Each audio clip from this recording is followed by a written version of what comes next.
Moored starboard side to USS Oswald, DE 767, at the 36th Street Pier in Brooklyn, New York, USS Slater DE 766 and her crew were making last-minute preparations for their second transatlantic convoy to England.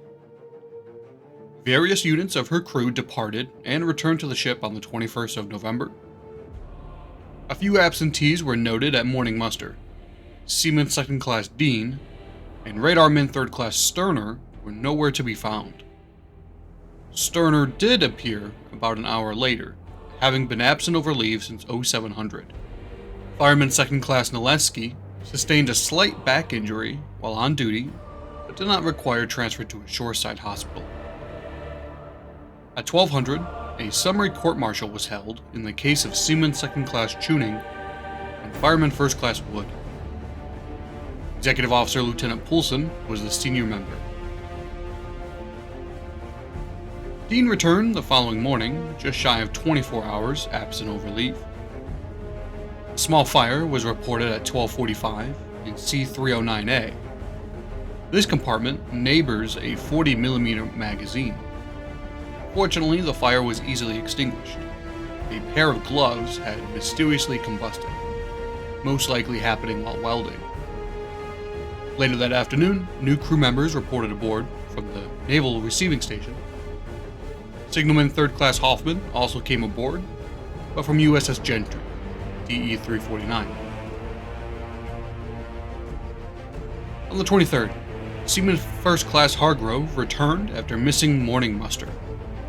He had been in the custody of Shore Patrol. Shortly after, 2,940 gallons of fresh water was received. Then the tugs Mary P. McKenna and Joseph Mezek Jr. came alongside to get Slater underway from the pier. After clearing the anti-submarine nets, Oswald came alongside port to deliver mail to the ship. Slater then got underway with convoy CU-48, bound for England. 30 merchant vessels and 8 escorts comprised this convoy. As they departed New York City, 9 columns were formed, with a distance of 1,000 yards between each. 600 yards separated each ship within a column. The escort commander, Captain Gallagher, was in USS Somers, DD 381, the lead ship of the Somers class. The convoy commodore, Captain Cumming, was in merchant vessel Sea Serpent.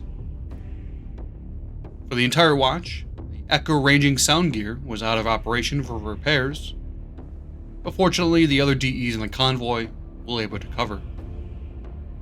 At 2100, the merchant vessel Rosemont left the convoy for engine repairs. The following morning, the Echo ranging gear was still out of operation. On the sick list this morning was Seaman Second Class Percy, possibly due to being seasick. The log notes that the ship is rolling slightly and taking a spray over the forecastle. That night, after taking station astern of the convoy, speed and RPM were reduced as the ships entered a rain squall. Moderate rolling and heavy spray. On the 25th, the heavy seas and strong winds continued. After taking day patrolling stations, Slater's number 6 life raft was washed overboard due to heavy seas. Fireman First Class Fisher was transported to sickbay and treated by the pharmacist's mate. He had been out on deck when waves swept him off his feet, causing him to slide into a depth charge K-gun. Fortunately, he wasn't washed overboard. He did sustain a cut to his forehead, which required 2 stitches. The log notes that 36-degree rolls were observed during the morning watch, and Fisher was added to the medical list along with Percy, who had been diagnosed with cat fever. During the forenoon watch, 42-degree rolls were taken, along with heavy spray and seas over the forecastle. In the afternoon, the Boston section of the convoy arrived, and USS Burroughs DE 105 was detached to escort a merchant vessel that had suffered an engine casualty. The storm seemed to taper off on the 26th. Percy remained on the sick list, and no mention of Fisher, so he must have been given the okay to resume duty. It is noted that the ship does continue to ride heavily when steering a northerly course relative to their base course, but rides easily while steering southerly. At 1329, Slater fell astern of the convoy to escort SS Empire Law, who had suffered an engine casualty and begun to straggle behind. Slater was relieved by USS Kirkpatrick, DE-318, and she returned to station. Winds and seas began to increase on the 27th. The morning watch observed 46-degree rolls, and Slater once again stood by a straggling merchant vessel, the SS Thompson Legs, codenamed Love Jack 32. Here we have the convoy location for the first half of the voyage. Very few U-boats were operating in the area at this point of the war.